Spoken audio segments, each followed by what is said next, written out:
이번 시간에는 복지국가의 개념 및 특징에 대해서 알아보도록 하겠습니다. 자, 복지국가의 개념 및 특징과 관련돼서 역사적 배경부터 알아볼 텐데요. 우리가 복지국가라는 용어를 언제부터 사용하기 시작했냐 하면 아주 오래되지는 않았습니다.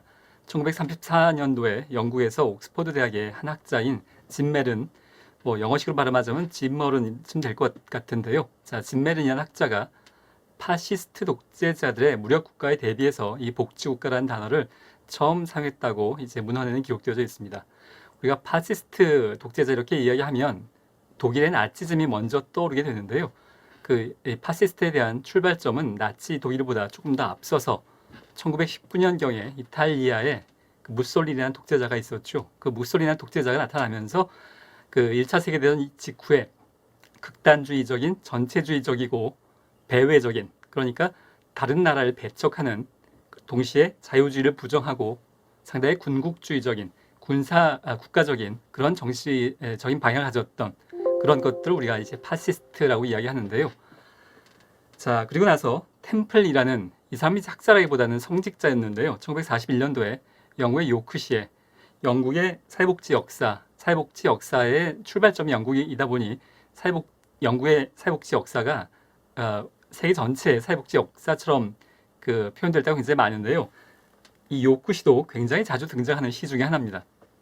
이 요크시의 성직자였던 템플이라는 그 주교가 시민과 성직자라는 책에서 저술을 해서 나치스 전쟁, 독일 얘기입니다.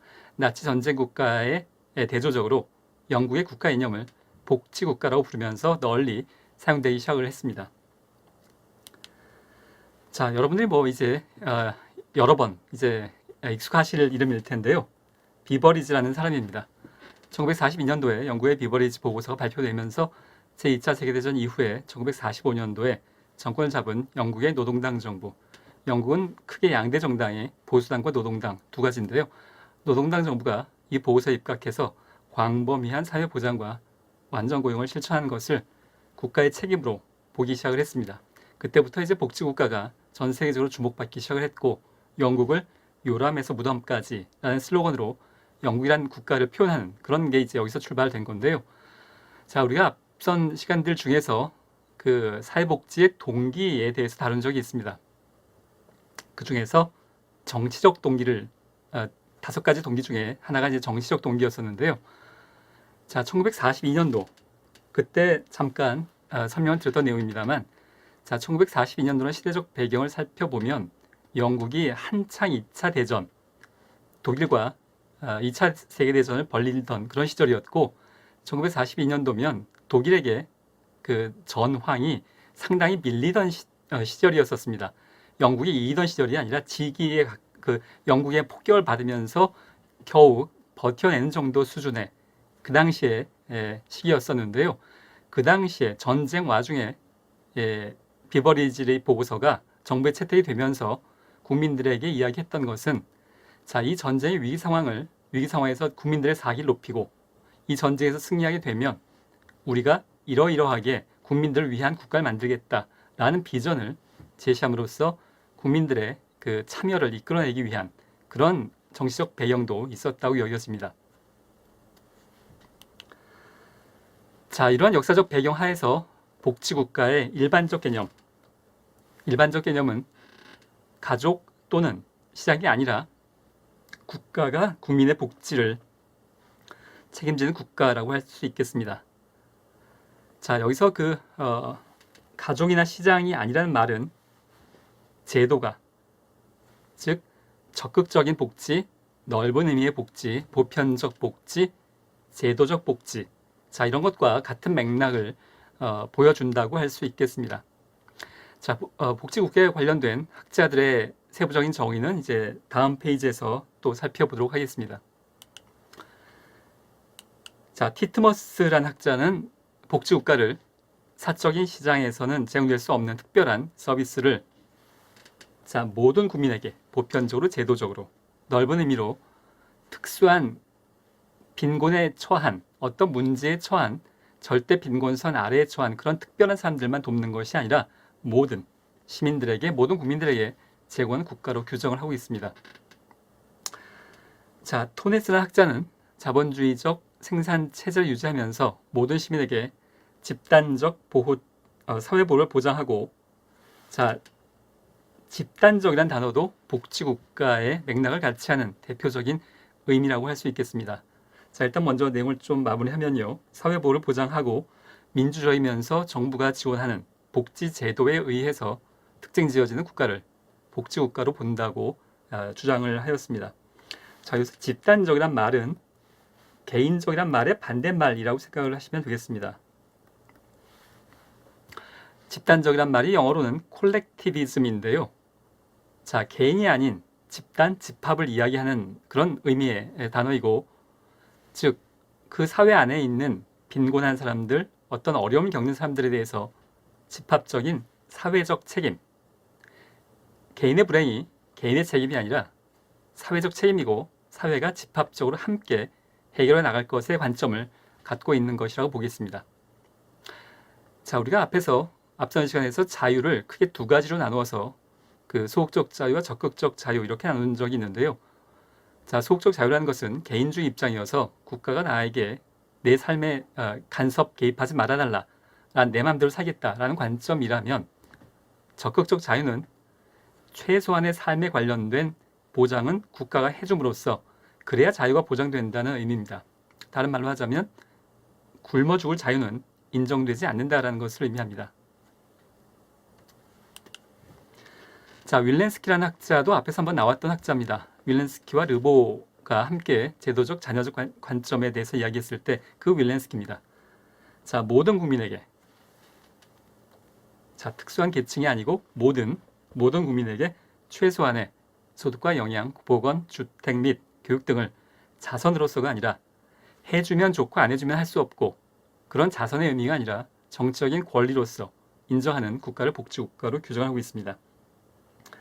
미슈라는 조금 더 현재에 가까운 시대의 학자인데요. 복지국가를 국민 최저 수준의 삶을 보장하도록 정부의 책임을 제도화한 국가로 정의하고 있습니다. 자, 자유방임적 시장경제 결과, 여러분들 다 알고 있는 아담 스미스의 보이지 않는 손, 자유방임적 시장경제 결과, 그렇게 시장이 내버려 뒀더니 부익부 빈익빈, 점점 더 빈부의 격차는 심해지고 독점이 발생하고 경우에 따라서는 대공황도 발생하는 미국의 대공황뿐만이 아니라 우리나라에서도 IMF 같은 시장이 내버려 뒀더니 그러한 상황들이 발생하기 때문에 결국 사회 전체가 위험해지는 결과가 나타나고, 결과적으로 사회가 거기에 대해서 대비를 해야 되는 그런 관점을 복지국가가 나타내고 있는 것이다라고 볼 수 있겠습니다. 자, 복지국가의 특징을 알아보겠는데요. 경제제도로서는 수정자본주의 또는 혼합경제체제, 자본주의와 사회주의 두 가지가 혼합된 그런 수정자본주의 또는 혼합경제체제라고 불리우는데요. 야경국가 또는 자유방임국가라고 불리는 19세기 서구 자본주의 경제체제, 자본주의가 처음 시작했을 때는 그 자유방임주의가 아주 그 시대의 시대정신이었었습니다. 이 야경국가라는 표현도 쓰게 되는데요. 자, 여기서 야경국가라는 것은 그 밤야자의, 한자어로 밤야자의 경계할 경찰의 그 경자입니다. 그래서 밤에 경계를 서는 것을 이야기하는 건데요. 자, 이 야경국가라는 것은 국가의 기능을 치안과 국방 정도만 국가가 책임지고 나머지는 다 개인의 자유에 맡겨라 라는 관점이 야경국가의 의미입니다. 굉장히 자유방임적인 아이디어를 반영한 그런 그 내용이라고 볼 수 있겠습니다. 자, 이러한 19세기 서구의 자본주의 경제는 개인주의와 시장경제 체제의 기반 위에 전적으로 민간 부분에 의존하는 개인의 사적 계약은 개인의 자유에 맡기도록, 그것이 어떤 것이든 간에, 자, 그런 방식으로 진행됐었는데요. 자, 여러분들 이제 19세기라고 한다면 이것은 1800년대 얘기입니다. 지금보다 100년 더 전의 시대를 의미하는 거죠. 복지국가에서는, 자, 이것에 비해서 복지국가에서는 자본과 노동 사이에 균형을 모색하거나 빈부의 격차를 감소시키고 고용 확대를 촉진하고 저임금을 해소하는 방식으로 접근을 하게 됩니다. 자, 여기서 상당히 추상적으로 표현하고 있는데요. 자본과 노동 사이의 균형을 모색한다. 자, 이 말은 이 앞선 문단에 위에 문단에 나와 있는 자유방임 국가에 대한 그것과 달리 국가가 어떤 측면에서 개입을 한다는 것을 의미하는 건데요. 자, 우리가 근로자로서 그 고용주와 계약을 할 때, 임금 노동에 대해서 계약을 할 때 시간당 얼마를 받을지 계약을 하는 것에 있어서 자유방임 국가는 국가 개입하지 않는다는 것을 원칙으로 하는 겁니다. 1시간에 100원을 받던 200원을 받던 그것은 사적 계약, 자유방임의 원칙에 의해서 이루어지는 거니까 국가가 개입하지 말아달라는 것이 이 야경국가, 자유방임 국가의 원칙이라면 지금 현대적인 복지국가 그리고 대부분의 국가에서 전 세계는 아닙니다만 상당히 많은 국가에서 우리나라를 포함해서 최저임금 제도를 하고 있죠. 그거 자체가 국가가 개입하고 있다는 겁니다. 최저임금을 최소한 이만큼의 임금은 주라고 국가가 자본가에게 기업가에게 요구하고 있는 거죠. 그 이하는 사적 계약에 맡겨놓지 않는다는 의미입니다.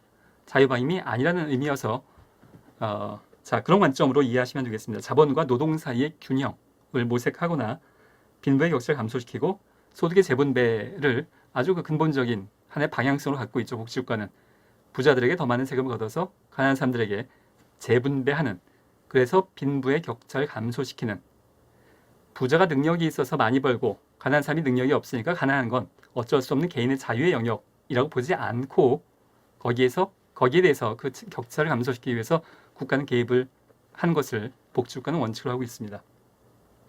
자, 이런 여러 가지 경제 정책의 실시를 통해서 국가는 민간 부분과 시장 경제에 개입합니다. 최저임금이 그런 하나의 방법 중에 하나라고 할 수 있겠습니다. 자, 이러한 경제제도로서의 수정자본주의는 직접적으로 국가의 통제를 받는 사회주의 경제와는 100% 국가의 통제를 받는 사회주의 경제와는 구별된다고 볼 수 있겠고요. 자본주의의 중요한 요소인 사유재산과 이윤 추구의 보장은 그대로 지속이 된다고 할 수 있겠습니다. 자본주의 경제를 기초로 사회주의 경제의 요소가 상당 부분 두 가지 요소가 혼합되어 있기 때문에 우리가 이것을 혼합경제체제라고 부르기도 합니다. 자, 국가의 개입이 시장 경제에 대해서 국가의 개입이 어느 정도인지는 시대에 따라서 사회에 따라서 또 굉장히 많이 달라지는데요. 스웨덴 같은 경우에 우리가 이제 그 복지국가의 모범 그러면 요즘은 영국을 들지는 않습니다. 북유럽, 스웨덴, 또 핀란드 이런 나라를 들게 되는데요. 스웨덴에서 70년대에 국가가 얼마만큼 개입을 많이 했냐면 70년대 최고 세율이 약 90%에 가까웠었습니다. 다시 말해서 100만 원을 벌면 세금이 90만 원이었다라는 얘기죠. 거의 사회주의에 가까운 그런 방식의, 지금은 많이 완화됐습니다만 현재에도 그 북유럽은 굉장히 사회주의적인 요소가 강합니다. 자, 두 번째는 정치 제도로서의 민주주의입니다. 자, 국민의 물질적 생활을 보장하지만 개인의 기본권을 인정하지 않는 전체주의 국가를 우리가 복지국가라고 부르지는 않습니다. 국민의 생활 보장이라는 측면만 놓고 보면 사회주의에서도 동일하게 국민의 생활 보장을 하는 것을 전제로 하고 있습니다. 다만 그러나 정치적인 자유가 없기 때문에 통상 우리가 복지국가를 부를 때 이러한 사회주의적 통제국가는 여기에 복지국가에 포함되지 않습니다.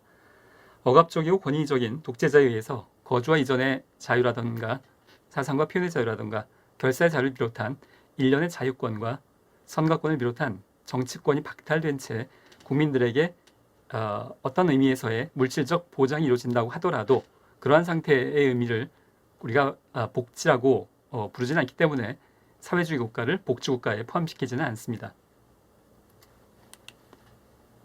자, 많은 복지 이론가들이 권위주의 국가와 공산주의 국가에서 복지를 제공한다고 하더라도 그러한 국가를 복지국가로 부르지 않는 이유는 자유권과 정치권을 핵심으로 하는 민주주의가 부정되고 있기 때문입니다.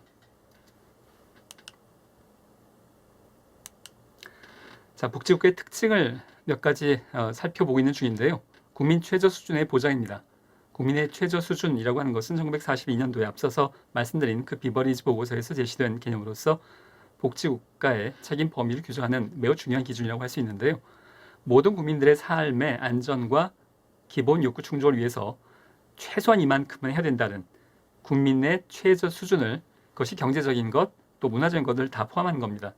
최소한 인간다운 삶을 위해서는 최저한 이 정도의 생계, 이 정도의 주거, 이 정도의 문화를 유지해야 된다는 것인데요. 그것을 개인이 알아서 하는 것이 아니라 국가가 최저 수준까지는 보장을 해야 된다라는 것을 의미합니다. 자, 사회복지 역사에서 영국의 위치는 매우 중요하다고 볼 수 있는데요.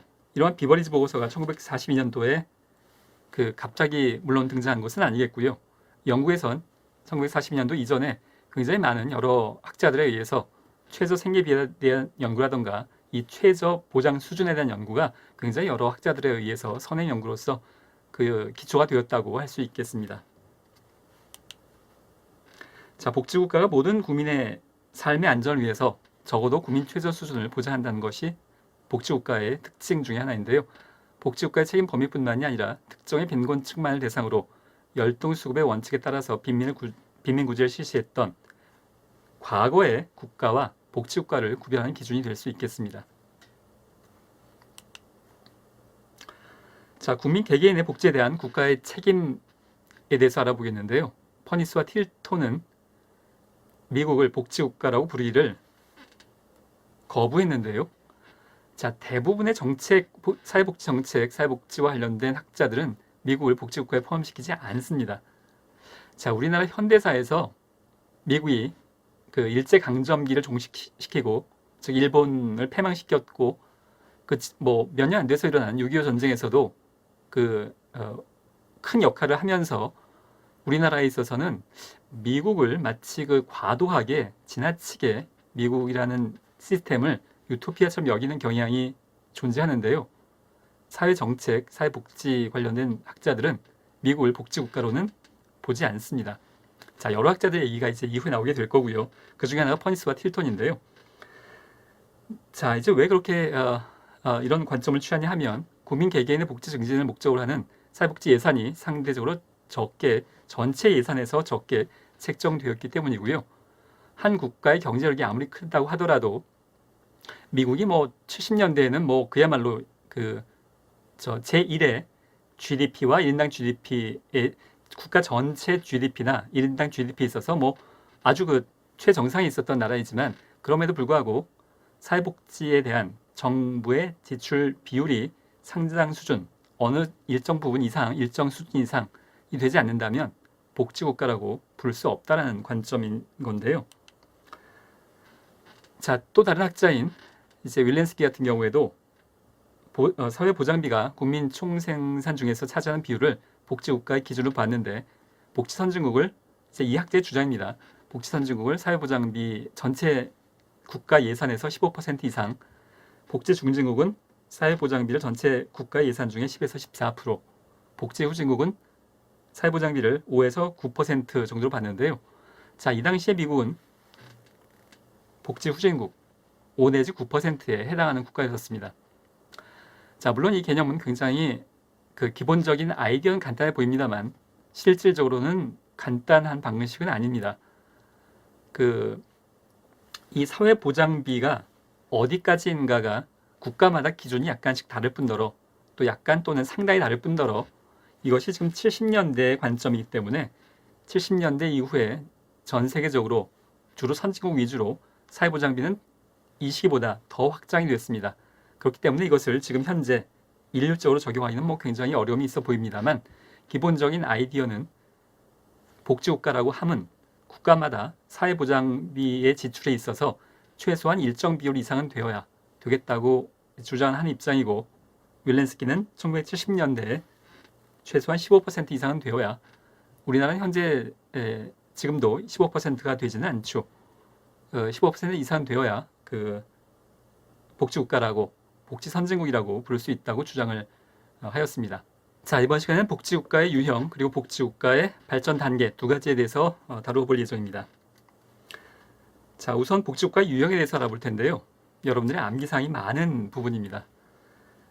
자, 퍼니스와 틸톤이라는 이런 학자가, 이 두 명의 학자가 공동의 저서에 의해서 복지국가 유형을 세 가지로 구분하고 있습니다. 지금 여기 번호는 달려있지 않습니다만 퍼니스와 틸톤은 크게 세 가지로 구분을 하고 있는데요. 거기에 관련된 첫 번째 분류입니다. 상당히 혼동되는 개념이 있어서 여러분 주의 깊게 들어주시기 바랍니다. 자, 첫 번째는 복지 적극 국가인데요. 가장 중요한 정책 목표를 지속적인 경제 성장으로 삼고, 이를 위해서 정부와 시장 경제 간의 협동을 강조하고 있습니다. 자, 여기서 지금 경제 성장과 시장 경제라는 키워드를 더 강조가 있는 걸 봐서 기본적인 흐름이 크게 두 가지, 자유방임주의와 국가 개입, 두 가지 기준으로 봤을 때 자유방임 쪽에 지금 가까운, 시장을 더 중시하는 그런 관점이 반영된 겁니다. 자, 여기 이 복지 적극 국가를 영어로는 이제 positive라고 지금 표현하고 있는데요. 보통 우리가 positive를 그 긍정적, 네거티브, 부정적 이렇게 봅니다만, 사회복지 문헌에서 positive라는 단어가 쓰일 때 긍정적이라는 의미보다는 적극적으로 쓸 때가 훨씬 더 많습니다. 긍정적보다 적극적이 어울릴 때가 많고요. 여기서도 지금 복지 적극 국가로 적절하게 지금 번역을 하고 있는데요. 자, 이 말이 여러분 좀 뭔가 앞뒤가 안 맞는다라고 느껴질 수가 있는 게, 경제 성장, 시장의 기능을 강조하면서 복지 적극 국가라면 뭐가 언밸런스하지 않냐라고 느끼실 수 있겠는데요. 그래서 지금 제가 여러분들이 주의 깊게 이 부분을 이해하셔야 된다고 말씀을 드린 내용인데요. 자, 이렇게 한번 비유를 해보겠습니다. 물론 딱 맞는 비유는 아닐 수도 있겠지만 그 비유입니다. 젊은 A와 B가, 젊은이 중에 A와 B가 연애 중입니다. 결혼에 해서 아주 열에 빠져서 지금 결혼을 막 하려고 아주 그런 상황입니다. 결혼에 적극적인 상황이에요. 자, 결혼에 적극적이다라는 말의 의미는, 이 맥락은 아직 결혼을 하지 않았다라는 의미죠. 자, 그 비유를 여기 적용해 보면 복지 적극 국가라는 것은 복지에 적극적이기는 하나 아직 제대로 된 복지는 안 하고 있다라는 의미입니다. 연애 중에 결혼에 적극적이라는 말은 결혼 아직 안 했단 말의 의미인 것처럼, 복지를 적극적으로 하는 국가가 아니고 복지에 적극적 관심 정도는 있지만 아직은 복지 국가가 아닌 나라, 그런 국가 유형을 자, 이렇게 표현을 하고 있습니다. 자, 복지 체계는 시장 체계의 기능을 강화하기 위한 사회 통제적 성격. 자, 역시 시장을 강조를 하고 있습니다. 재분배라거나 국가 개입을 강조하고 있지 않고 자유방임적인 시장 체계, 자기 개인들, 기업들이 알아서 움직여 나가는 그런 자유방임적인 기능을 강조하고 있고요. 자, 이런 단어가 나오면 현대적인 의미의 복지국가의 특징과는 정반대의 입장인 겁니다. 자유방임주의적인 관점이고요. 복지보다 기업이 우선이라는 의미입니다. 사회복지 정책이 주로 경제 정책을 통해서 이루어진다고 볼 수 있겠고, 경제 성장을 저해하는 사회복지 정책은 가급적 피해지고 또 노동조합의 지나친 임금 인상 요구나 집단 행동은 규제되어지는 관점을 갖고 있습니다. 자, 물론 제가 여러분들 이해를 돕기 위해서 이분법적으로 자유방임주의냐, 국가의 책임이냐, 국가의 개입이냐 이렇게 이분법적으로 이야기를 하고 있습니다만, 사회현상을 자연과학처럼 명확하게 구분한 것은 불가능하기 때문에 이것은 가급적 일정 정도의, 어느 정도 심한가 어느 정도 덜한가 이런 정도의 문제라고 이해하시는 것이 좀 더 정확한 이해라고 할 수 있겠습니다. 자, 복지 적극 국가에 대해서 계속 알아보겠는데요. 경제적 효율성에 반하는 복지 정책에 대한 강한 저항을 보이는 것, 즉 좀 더 쉽게 이야기해서 복지 많이 하면 경제가 망한다, 이런 입장을 갖고 있는 겁니다. 공공부조보다는 사회보험제도를 중시하고 있고, 사회보험이란 근본적으로 수익자 부담의 원칙에 입각한 제도라고 할 수 있겠습니다. 물론 이제 앞으로 구체적으로 자세하게 할 기회가 있을 겁니다. 소득의 분배에 있어서는 수직적인 재분배보다는 수평적 재분배, 그리고 세대 간의 재분배를 더 강조하게 됩니다.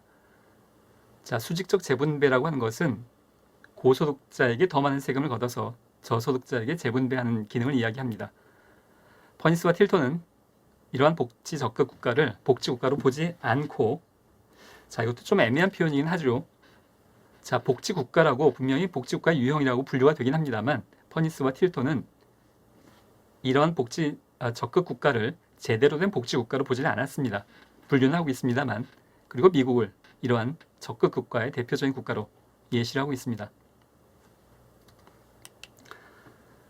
자, 이게 두 번째입니다. 퍼니스와 틸턴 유형의 두 번째는 사회보장 국가인 건데요.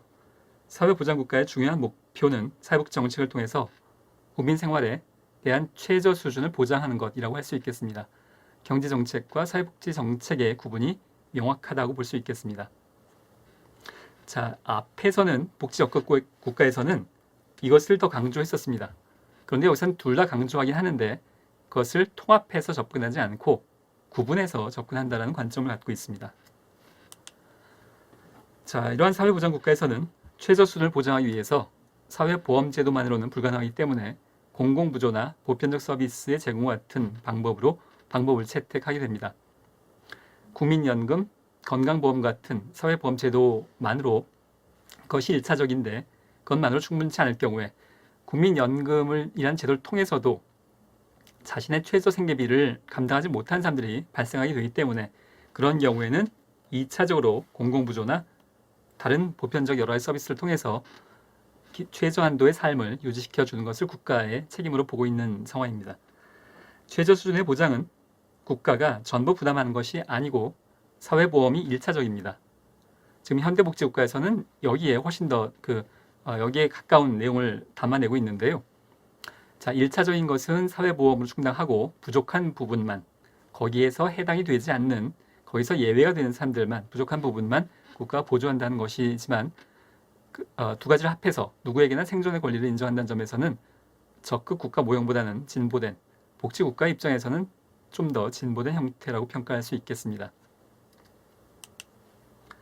자, 이러한 사회보장 국가에서는 기회의 평등과 특정 수준까지의 평등이 보장되고, 자, 이것도 여러분들이 그 세 가지의 유형이 있어서 이 사회보장 국가가 가지고 있는 유형에서의 특징에 해당하는 표현입니다. 특정 수준까지의 평등. 자, 예를 들어서 교육에 관련된 예를 들어보면 우리나라는 중학교까지만 의무교육으로 되어 있고 중학교의 학비까지를 국가가 지원해주고 있죠. 다시 말해서 고등학교 이상은 개인이 알아서 개인의 능력에 따라서 해야 된다는 의미를 갖고 있는데요. 거기에 비해서 이것이 이제 특정 수준의 의미입니다. 중학교까지만. 그런데 유럽에서는 많은 국가들이 대학까지 물론 완벽하게 무상은 아니겠습니다만 여러 가지 조건들이 달려 있습니다만 기본적으로 대학까지 국가의 책임, 대학 교육까지를 국가의 책임으로 보고 있는 경우가 많습니다. 자, 특정 수준까지 이것은 이제 뭐 여러 가지 아이디어로 적용이 될 수 있겠는데요. 소득 수준에도 적용이 될 수 있겠고 직업에 관련돼서 적용이 될 수도 있겠는데 교육과 관련돼서는 교육 전체가 아니고 특정 수준까지만, 우리나라는 중학교까지만, 자, 그것의 의미입니다.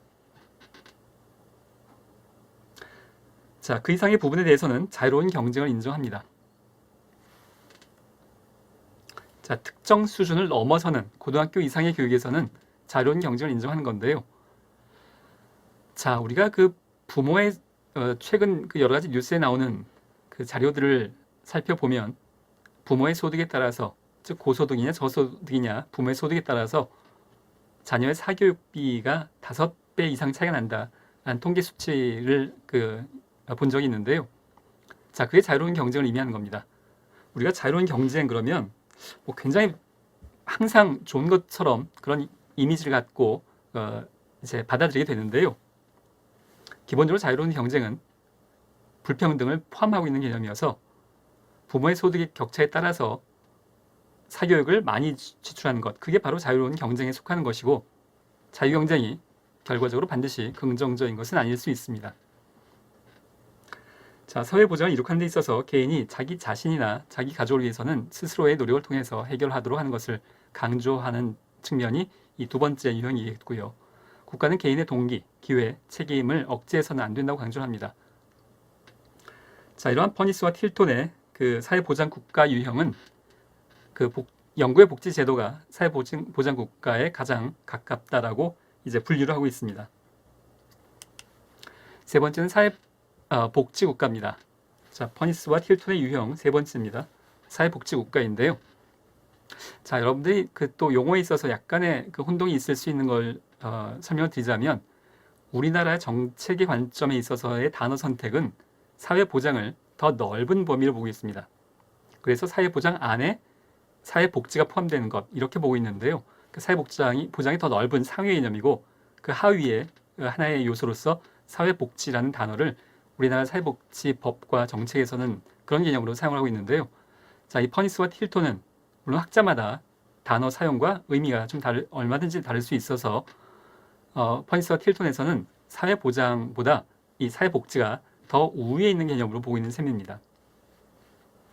자, 적극 국가와 사회보장 국가에서 국가와 기업 간의 협동을 강조하는 것과는 달리 정부와 노동조합의 협동을 강조합니다.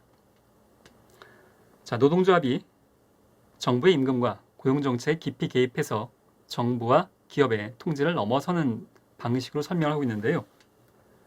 통제를 받지 않고 대등한 수준에서 의사결정을 할 수 있는 능력을 가진 사회라고 이야기하고 있는 겁니다.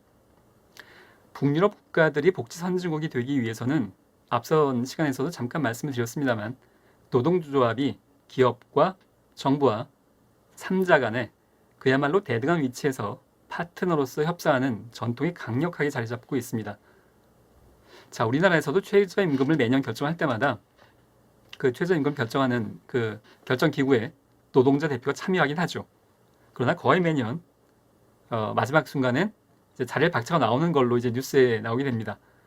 사실은 그렇게 대등한 입장을 갖고 파트너로서 협력하는 그런 상황은 아닌 것처럼 보이는데요. 자, 북유럽과 같은 이제 퍼니스와 틸턴이 분류하기에 사회복지국가에서는 노동조합, 물론 단일 회사, 단일 기업의 노동조합이 아닌 협동적인 전체 국가 차원에서의 그 총 노동조합을 이야기하는 건데요. 그 노동조합이 정책도 관여하고 기업의 정책에도 사회복지 정책뿐만이 아니라 기업에도 관여하고 국가 정책에 아주 강력하게 관여를 하고 있는 전통을 갖고 있습니다.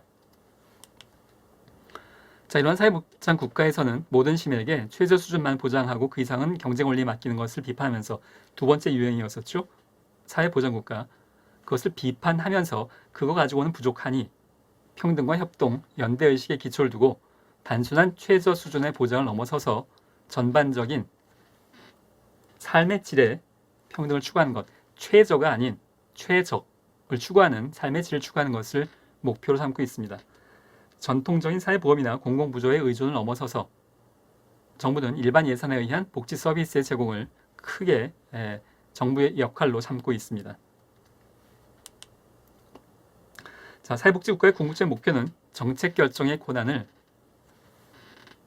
피고용자, 노동자, 근로자와 일반 시민들이 갖는 것, 기업가나 정부의 고위 관료가 아닌 일반 시민들이 그 정책 결정의 권한을 행사하는 것에 두고 있습니다.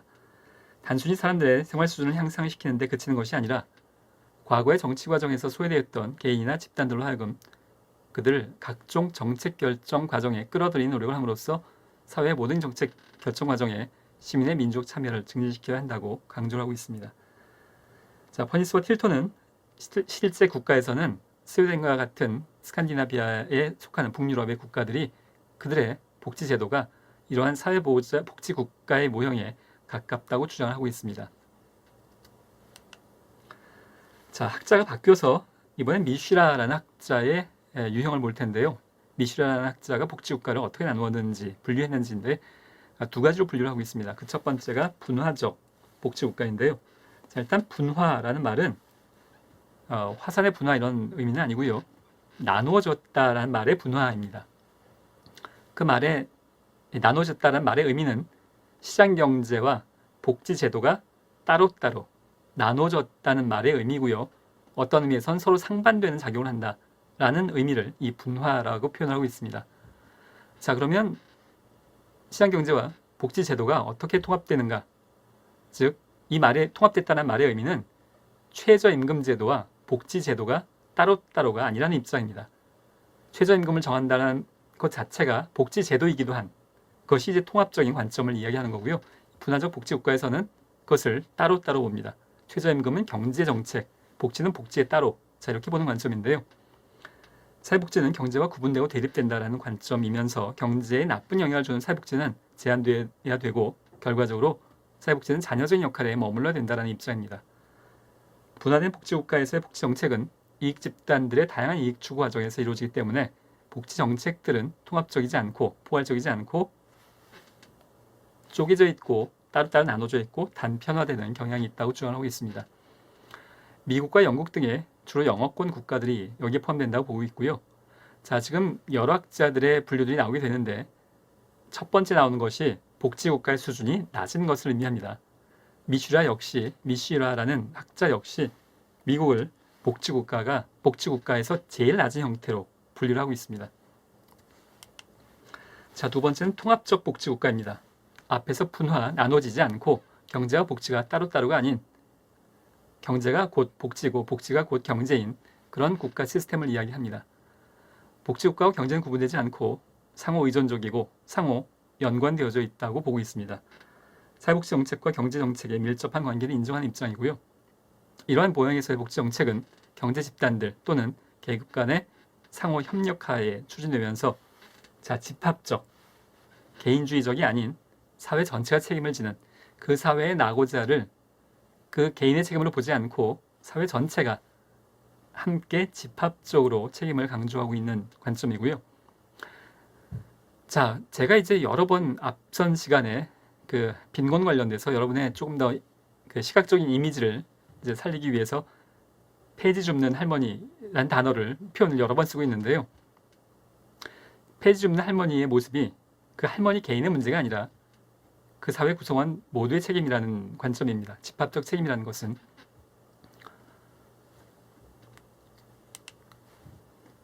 통합적 복지국가에서는 완전고용 정책과 포괄적 사회복지 정책이 시장경제의 골격을 유지하면서도 두 가지가 통합돼서 접근이 가능하다라는 관점을 갖고 있고요. 사회 구성원들의 이익이 통합되는 복지 정책 형태를 추구하고 있습니다. 여기에는 오스트리아, 스웨덴 등이 포함된다고 분류를 하고 있습니다. 학자가 바뀌어서 에스핑과 앤더슨이라는 학자인데요. 이 학자는 세 가지로 구분하고 있고 그 첫 번째가 자유주의적 국가인데요. 역시 순서는 마찬가지 순서여서 가장 복지 입장에서는 낮은 단계의 복지국가입니다. 소득조사에 의해서 공공부조 프로그램이 상대적으로 중시되고 급여 대상은 저소득층의 절대 빈곤선 이하의 저소득층에게만 초점이 맞춰집니다. 국민 전체가 아니고 여러분이 조금 어려운 단어가 나오는데요. 탈상품화 효과는 최소된다. 상품화라는 단어부터 좀 설명을 할 필요가 있겠습니다. 탈상품화는 상품화에서 벗어난다는 건데요.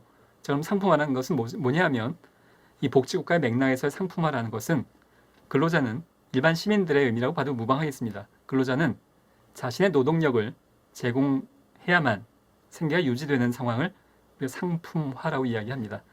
자신의 노동력을 시장에 내다 팔지 않으면 바로 빈곤해지는 그런 경우를 자본가처럼 자본을 갖고 있지 않고 노동을 안 하면, 일을 안 하면 내일 다음 달에 바로 생계가 막막해지는, 반드시 노동시장에 자신의 노동력을 근로자로서 판매해야 되는, 상품화해서 판매해야 되는 것을 상품화라고 하는 건데요.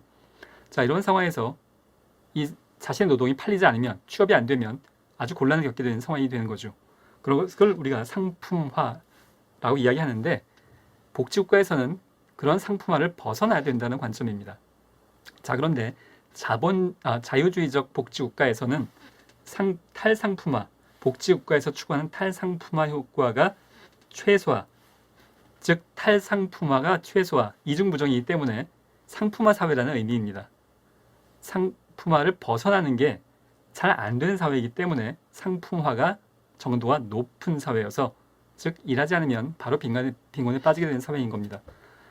사회권의 영역은 제한되고 여러 차원의 사회계층 체제를 발생하게 됩니다. 이것도 학자에 따라서 여러 가지 의미를 갖고 설명할 수 있겠습니다만, 사회계층의 체제를 발생한다는 말은 근본적으로 평등하지 않다는 말의 의미를 갖고 있습니다. 탈상품화란 개인의 복지가 시장에 의존하지 않고도 충족될 수 있는 정도인데 자유주의적 복지국가에서는 그것이 잘 달성이 안 됩니다.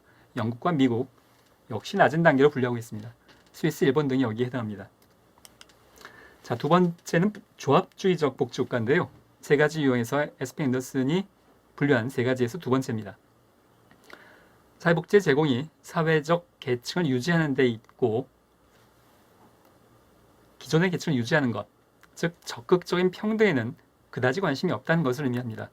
국가가 사회복지 제공자 역할을 담당하지만 소득 재분배 기능은 거의 없고 탈상품화 효과에도 자유주의적 복지국가보다는 높지만 여전히 한계가 있다라고 보는 관점입니다. 프랑스와 독일, 오스트리아 등이 여기에 해당합니다.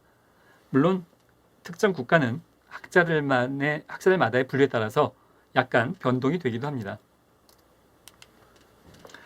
세 번째, 에스핑 앤더슨이 분류한 가장 높은 단계의 사회민주적 복지국가에서는 보편주의 원칙과 사회권을 통한 탈상품화 효과가 가장 크고 자신의 노동력을 시장에 내다 팔지 않아도 살 수 있는 생활이 가능한 그런 사회를 이야기합니다. 가능한 최대한의 수준에서 평등을 추구하고 사회의 모든 계층이 하나의 보편적이고 포괄적인 복지 체계에 통합된다고 할 수 있겠습니다. 핀란드와 덴마크, 노르웨이, 네덜란드 등이 여기에 포함된다고 할 수 있겠는데요. 자, 지금 여기까지 3명의 복지국가에 관련된 대표적인 학자들의 이론들을 살펴봤습니다. 자, 복지국가의 발전 단계를 살펴보겠는데요. 크게 4가지로 살펴보겠습니다. 복지국가의 태동기는 1880년에서 1920년. 자, 역시 이것을 누가 1년 단위로 딱 정해서 이거 아니면 절대 이것만 맞고 나머지 1921년도는 틀리고 1919년도면 틀리고 1920년도만 맞다. 그런 의미는 아닙니다. 대략 이런 시기를 학자들 간의 합의점으로 보고 있다. 이렇게 보시면 되겠는데요. 여기서의 복지국가의 발전 단계는 물론 우리나라의 이야기는 아닙니다. 1880년에서 1920년 우리나라의 상황은 구한말 그리고 일제강점기로 넘어가는 아주 혼란스러웠던 시기였죠. 자, 우리나라의 이 시기에 왕이 있었습니다. 약 100년 전에. 왕이 있었던 시기였고 우리나라는 민주주의를 실현하기 위해서 이 왕을 끌어내리는 혁명의 경험이 부재한 사회입니다. 그것이 유혈이든 무혈이든 영국처럼 무혈혁명을 했던 프랑스 대혁명을 통해서 왕을 끌어내려서 단두대에 처형을 했던 자, 왕권을 민주주의로 시민의 권력을 바꾸기 위해서 그러한 혁명의 과정을 우리는 경험하지 못하고 왕에서 바로 일제강점기로 넘어갔고 일제강점기에서 미 군정을 잠깐 거쳤다가 바로 민주주의가 외부에 의해서 이식된 그런 상황이라고 볼 수 있겠죠. 우리의 힘에 의해서 민주주의를 실천하는 것은 아닌 상황인 겁니다. 자, 이것이 우리나라에서 민주주의와 복지국가에도 상당히 영향을 미치고 있다고 생각을 하는데요. 그 말의 의미는 우리나라는 아직도 봉건적인 요소가 존재한다고 생각을 합니다. 그 말의 의미를 한 가지만 예를 들면 대통령과 왕을 잘 구분하지 못하는 경향이 있고 그것은 아마 대통령 스스로도 거기에 포함되지 않나 싶습니다. 자, 다시 돌아와서 복지국가의 태동기입니다. 이것은 복지 선진국의 시대적 관점인데요. 1880년대 독일에서 제정된 일련의 사회보험제도가 이 시기에 해당이 되겠고 공적이고 국가가 하고 노동포섭적. 자, 앞에서 이제 다뤘던 내용 중에 하나인 건데요. 독일에서 이런 사회보험제도를 했던 이유는 사회주의 혁명을 막기 위한 회유적인 정책에 가까웠습니다. 노동포섭적, 예방적인 복지국가를 태동시키는 역사적 전기를 조성했다고 볼 수 있습니다. 자, 이 태동기는 19세기 후반 유럽에 해당이 되는데요. 산업화의 여러 가지 사회 문제들 그리고 강력한 국민국가의 형성, 정치적인 민주주의 등이 역사적 배경하에서 20세기 초반까지 대부분의 국가들이 사회보험제를 도입했습니다. 자, 정치적인 민주주의와 복지국가는 같이 성장하는 과정을 겪었다고 할 수 있겠습니다. 자, 두 번째는 복지국가의 정착기입니다. 1920년대 45년 정도의 수준인데요. 1차, 2차 세계대전과 세계적인 규모의 경제 대공황은 복지국가 발전에 중요한 계기로 작용을 했습니다.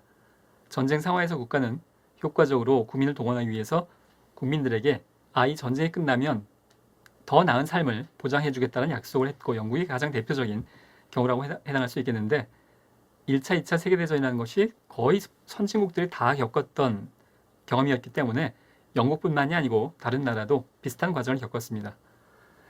종전에 이 이전의 제한적인 복지 제도로는 전쟁 이후에 수많은 사상자와 빈곤 계층을 감당하기 어려웠다는 점도 작용을 하고 있습니다. 자, 경제 대공황으로 인한 사회 문제와 관련돼서 1920년도와 45년도도 아주 경제 역사에도 뼈아픈 시로 남아있죠.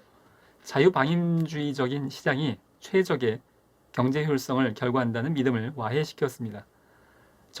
따라서 정부의 적극적인 개입과 역할이 필요하다는 사회적 합의를 도출하게 됐고 그 결과로서 복지국가에 관련된 실업보험을 포함한 여러 가지 정책들이 도입되게 됐습니다.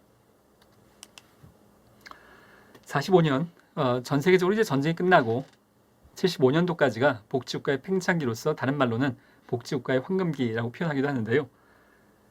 자, 이 시기의 선진국들은 높은 경제 성장률, 또 낮은 인플레이션, 그리고 낮은 실업률, 굉장히 호황의 경제적인 기록들을 세우면서 복지국가와 맞물리면서 굉장히 높은 그 복지국가의 확장과 경제 성장이 두 가지가 병행되어졌던, 동시에 가능했던 시기였었습니다.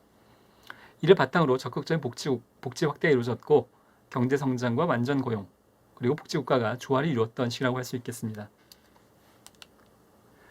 자, 근데 역사의 흐름이란 것은 항상 그 좌우 여러 가지 이념들의 그 흐름이 왔다 갔다 하는 것처럼 75년도 이후에 이거 복지국가가 너무 지나친 건 아니겠는가, 국가가 너무 개입하는 거 아닌가, 또한 국가가 개입한 것에 대한 단점들, 효율성이 떨어진다거나 여러 가지 요인들이 발생을 하면서 비판점들, 복지국가에 관련된 비판점들이 제기되기 시작하는 시기입니다.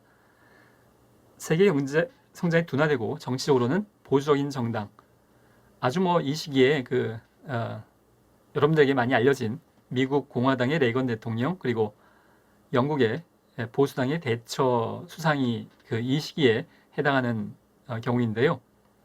자, 이러한 보수적인 정당이 집권을 하면서 복지 지출이 경제 성장과 고용을 저해하는 요인이라고 지적되면서 그것이 이제 대중들의 동의와 호응을 얻기 시작하면서 복지국가가 비판을 받기 시작하게 됩니다. 자, 신보수주의는 또는 신자유주의 국가라고 불리는 정치적 흐름이 나타나기 시작을 했고 1980년대 정도부터는 아주 표면화되기 시작했고 지금까지도 이 신자유주의적인 관점은 굉장히 강력하게 작용을 하고 있는 셈입니다.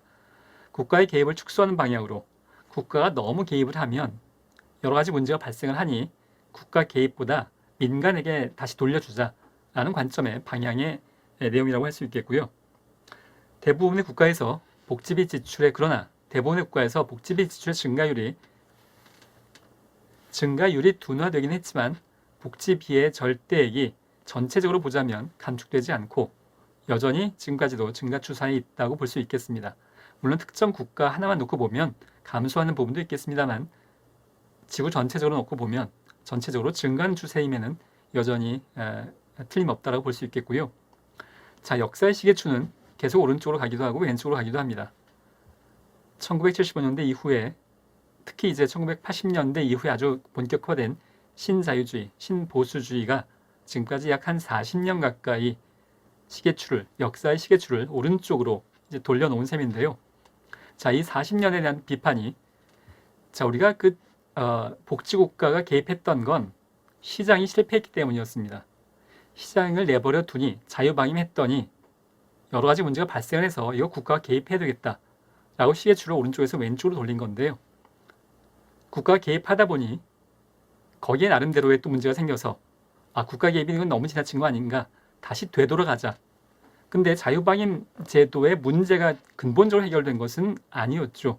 자유방임으로 돌아간다고 했을 때 자유방임의 문제가 해결됐기 때문에 돌아간 것은 아니었었습니다. 국가 개입이 지나치기 때문에 다시 되돌아가자라는 흐름이 있었던 건데요. 자, 40년이 흐르면서 또다시 이제 신자유주의, 자유방임주의에 대해서 비판점들이 점점 더 그 수위를 높여나가고 있는 중이라고 할 수 있겠습니다. 자, 미래 역사가 어떻게 흘러갈지는 저를 포함한 여러분 모두의 선택이라고 할 수 있겠습니다.